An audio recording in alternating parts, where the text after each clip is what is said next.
High, আমি মৌলি আর আমার channel মৌলিস প্যাশনে তোমাদের সকলকে আরও একবার ওয়েলকাম। আগের যে ব্যালকনি গার্ডেন ট্যুরের ভিডিওটা আমি তোমাদের সাথে শেয়ার করেছিলাম সেটা তোমরা অনেকেই পছন্দ করেছো। তাই আজকের ভিডিওতে আমি দেখাবো যে আমার এই ছোট্ট ব্যালকনির সুন্দর গাছগুলোকে কীভাবে আমি সম্পূর্ণ ঘরোয়া পদ্ধতিতে যত্ন নিই এবং সার প্রয়োগ করি। তো গাছের তো অবশ্যই পুষ্টি বৃদ্ধির জন্য খাবারের দরকার হয়, আর গাছে সার দেওয়ার পাশাপাশি যেটা আমাদেরকে সবার আগে লক্ষ্য রাখতে হবে সেটা হচ্ছে নিয়মিত জল দেওয়া। জল যদি না দেওয়া হয় তাহলে কিন্তু গাছ একদমই বাঁচানো সম্ভব নয়। সেখানে তোমরা সার না প্রয়োগ করলেও গাছ বেঁচে থাকবে, কিন্তু জল কিন্তু নিয়মমাফিক দিতে হবে। বিশেষ করে এই যে গরমের দাবদাহ চলছে, এই সময় কিন্তু গাছকে দুবার করে ডেইলি স্নান করানো খুব প্রয়োজন, এবং গাছের মাটি যেন অবশ্যই ভেজা থাকে। তো গাছের কুইক গ্রোথের জন্য আমরা অনেকেই বাজার চলতি বিভিন্ন রকমের ইনঅর্গানিক সার কিনে এনে ইউজ করি, কিন্তু আমার মনে হয় যে কেমিক্যাল ওয়েতে গাছকে খাবার না দিয়ে আমরা কিন্তু বাড়িতেই সুন্দরভাবে অর্গানিক সার তৈরি করে, অবশ্যই সেটা লিকুইড, সেই সার তৈরি করে আমরা যদি গাছে দিই, গাছের কিন্তু সেটা কোনো ক্ষতি করে না, বরং গাছের ভালো করে, গাছকে সুস্থ সতেজ রাখে। এবং ঘরোয়া পদ্ধতিতে দেওয়ার ফলে যদি তার ডোজ একটু বেশিও হয়ে যায় তবুও কিন্তু সেটার ক্ষতি হয় না। তো আমি আজকে এরকমই কয়েকটা সার, বাড়িতে তৈরি সার তোমাদের সাথে শেয়ার করব। তো চলো দেখে নিই যে সেই 4টে হোমমেড সার কী কী। প্রথমেই হলো রাইস ওয়াটার ফার্টিলাইজার বা চাল ধোয়া যে জল। এক্ষেত্রে ভাত হওয়ার সময় চালটাকে ভালো করে জলে ধুয়ে প্রথমবারের যে জলটা সেটা আমরা ইউজ করতে পারি, অথবা ভাতের যে মাড় সেটাকেও কিন্তু আমরা ইউজ করতে পারি। এবং উভয় ক্ষেত্রেই চাল ধোয়া জল হোক বা ভাতের মাড়, দুটোকেই কিন্তু আমরা জলে ডাইলিউট করে তবেই গাছে ইউজ করব। শুধুমাত্র এই সারের ক্ষেত্রে না, যে কোনো সার ইউজ করার ক্ষেত্রে কিন্তু আমরা সেটাকে জলে গুলে তারপরে গাছে প্রয়োগ করব। একেবারেই দেওয়া যাবে না। তো আমরা এই ভাতের মাড় বা চাল ধোয়া জল কেন ইউজ করব? কারণ এই সারের ক্ষেত্রে, এই সারের মধ্যে কিন্তু প্রচুর পরিমাণে নিউট্রিয়েন্টস থাকে, যেটা গাছের গ্রোথে খুব সাহায্য করে।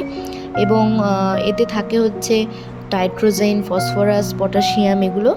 আর এইগুলো মাটিতে কিন্তু প্রচুর উপকারী যে ব্যাকটেরিয়া সেগুলোর সংখ্যা বৃদ্ধি করে এবং মাটির উর্বরতা শক্তিও কিন্তু বৃদ্ধি করে। সুতরাং এই জল আমরা অবশ্যই গাছে ব্যবহার করতে পারি এবং খুবই উপকার গাছের পক্ষে।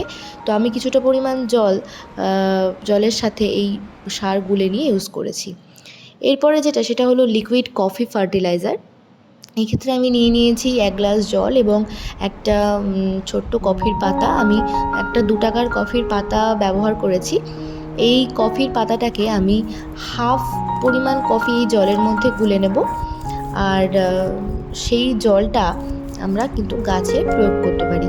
তো এই কফি ফার্টিলাইজার আমরা কেন প্রয়োগ করব? কারণ এর মধ্যে প্রচুর পরিমাণে কিন্তু নিউট্রিয়েন্টস যেরকম সালফার, পটাশিয়াম, এইগুলো রয়েছে।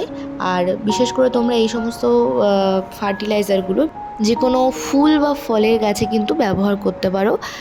এই কফি ফার্টিলাইজার মাটির পিএইচটাকে সঠিক মাত্রায় নিয়ে আসে এবং গাছে ফুল ফল এগুলো হতেও কিন্তু সাহায্য করে। শুধুমাত্র ফুল ফল গাছে না, প্রত্যেকটা ইনডোর প্ল্যান্টেও তোমরা দিতে পারো, আমি তো দিই। আর এটা কিন্তু গাছের পক্ষে খুবই উপকারী। তো আমার বারান্দায় একটা ছোট্ট সাদা কালারের অপরাজিতার গাছ আছে। এটা কিছুদিন আগে অবধি খুব ভালো ফুল দিয়েছে বসন্তকালে, কিন্তু এখন দেখছি হয়তো প্রচণ্ড গরমের কারণে গাছে খুব একটা ফুল নেই, বা মাটিরও সমস্যা থাকতে পারে। তাই আমি এই কফি ফার্টিলাইজারটাই গাছে ব্যবহার করেছি। এরপরে যেটা, সেটা হচ্ছে ব্যানানা পিল ফার্টিলাইজার। এটা খুবই সহজভাবে তৈরি করা যায়, কারণ এটা সবার ক্ষেত্রে অ্যাভেলেবেল থাকে। তো এক্ষেত্রে আমি কিভাবে তৈরি করেছি, কিছু কিছু কলার খোসা আমি 2-3টে নিয়েছিলাম, একটা কন্টেনারের মধ্যে 2-3 দিন ধরে জলের মধ্যে ভিজিয়ে রেখেছিলাম। তারপরে যে জলটা, সেই জলটাই হচ্ছে আসল সার আমাদের। তো এই জলটাকে আমরা কি করব, একটা গ্লাসের মধ্যে ঢেলে নেব। পরিমাণটা দেখাই যে এই পরিমাণ আমরা নিয়ে এটাকে জলের মধ্যে আমরা ডাইলিউট করে নেব, এবং এরপরে কিন্তু এই ফার্টিলাইজারটা আমরা প্রত্যেকটা গাছে অল্প অল্প করে প্রয়োগ করব। খুব বেশি এটা দেওয়া যাবে না। এবং এটা গাছের যে উপকার করে সেটা রয়েছে, কলার খোসাতে ক্যালসিয়াম রয়েছে, যেটা রুটের গ্রোথ বাড়াতে সাহায্য করে। এছাড়া মাটির মধ্যে অক্সিজেনের পরিমাণ বাড়াতে সাহায্য করে।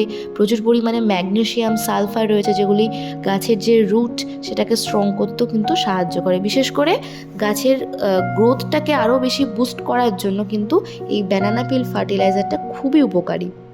এটা গাছের গ্রোথ বুস্টার হিসেবেও কিন্তু কাজ করে। তো এরপরে যেটা সেটা হচ্ছে ভেজিটেবল পিল ফার্টিলাইজার। এটা প্রত্যেকের বাড়িতেই আশা করি অ্যাভেলেবেল থাকবে। সবজির খোসা থেকে তৈরি যে সার সেটাই। তো এক্ষেত্রে আমি কি করেছি, এই সবজির বা আনাজপাতির যে খোসাগুলো সেগুলো আমি 3-4 দিন জলের মধ্যে ভিজিয়ে রেখেছিলাম এবং তারপরে সেই জলটাকে আমি ভালো করে ছেঁকে নিয়েছি। এবং ছেঁকে এই যে গ্লাসের মধ্যে যে জলটা তোমরা দেখছো, এটা সেই জলটা, এটাকেও কিন্তু আমি সেমভাবে 1 বালতি জলের মধ্যে ডাইলুট করব এবং তারপরে গাছে কিন্তু প্রয়োগ করব। এটাও খুবই উপকারী, কারণ বিভিন্ন সবজির খোসা যেরকম রসুন, পেঁয়াজ, এই খোসাগুলোর ভেজানো যে জলটা, সেটা কিন্তু তার মধ্যে প্রচুর পরিমাণে আয়রন এবং অনেক রকমের নিউট্রিয়েন্টস রয়েছে, পটাশিয়াম, ফসফরাস। তো এইটা কিন্তু গাছে দিলে গাছের গ্রোথ খুব তাড়াতাড়ি বুস্ট হয়। তো আমরা এই বিভিন্ন রকমের সারগুলো দেখলাম, যে চাল ধোয়া জল, ব্যানানা পিল ফার্টিলাইজার, ভেজিটেবল পিল ফার্টিলাইজার এবং কফি ফার্টিলাইজার, এইগুলো কিন্তু গাছে আমরা দিতে পারি, যার ফলে গাছের গ্রোথ খুব তাড়াতাড়ি হয় এবং গাছ বুশি হয়। আর তারপরে কিন্তু আমাদের মনে রাখতে হবে যে গাছে জলটা কিন্তু যেন আমরা ঠিক মতো ডেইলি দিতে পারি।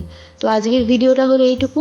যদি তোমাদের ভালো লেগে থাকে অবশ্যই চ্যানেলটাকে লাইক করে দিও। আশা করি ভিডিওটি খুব ইনফরমেটিভ হবে তোমরা যারা বাড়িতে বাগান করো। তো আজকের মতো টাটা।